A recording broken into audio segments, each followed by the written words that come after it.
Hello guys, আসসালামু আলাইকুম। কেমন আছেন সবাই? আশা করি ভালো আছেন।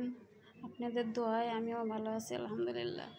আজ আমি আপনাদেরকে রান্না করে দেখাবো আলু দিয়ে মাছ ভাজা। আমি এখানে হলুদ গুঁড়া, মরিচ গুঁড়া, ধনিয়া গুঁড়া, জিরা গুঁড়া, লবণ আর তেল দিয়ে মাছটাকে ভালো করে মেখে নেব।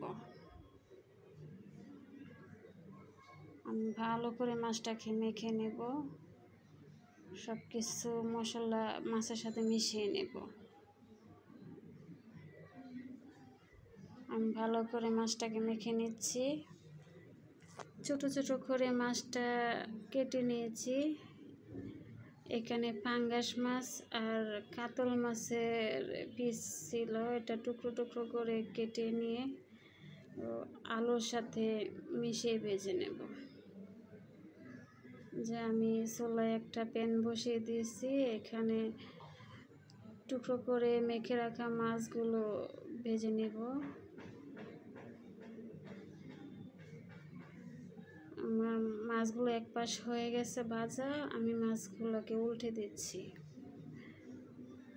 আমার মাছগুলোকে উল্টে দিয়ে নেড়ে ছেড়ে দিয়ে ভালো করে ভেজে নিচ্ছি।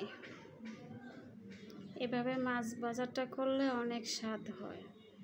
আলু দিয়ে এভাবে মাছটা ভাজি করলে অনেক মজার হয় মাছটা।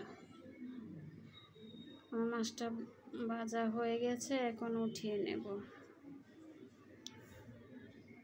মাছটা ভাজা হয়ে গেছে, এখন উঠিয়ে নেব।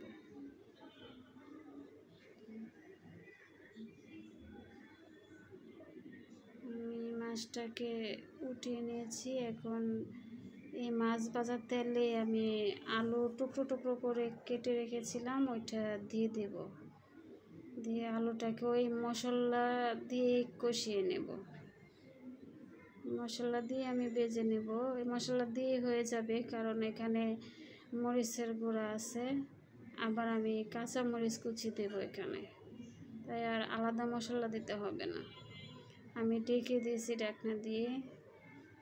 আমি অফ ক্যামেরায় কয়েকবার আমি নেড়ে ছেড়ে দিয়েছিলাম, সিদ্ধ হয়ে গেছে আমার, প্রায় ভাজা হয়ে গেছে আমার আলুটা। এখন আমি পেঁয়াজ কুচি, কাঁচামরিচ কুচি দিয়ে দিলাম স্বাদ বাড়ানোর জন্য।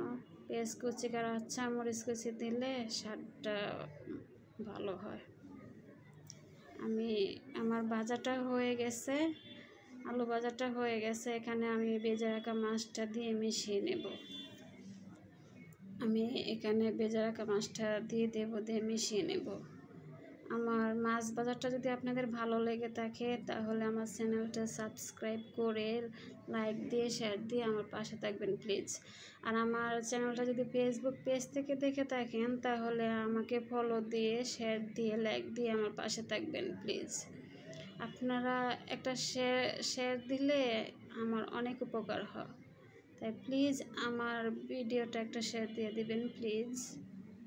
Thank you.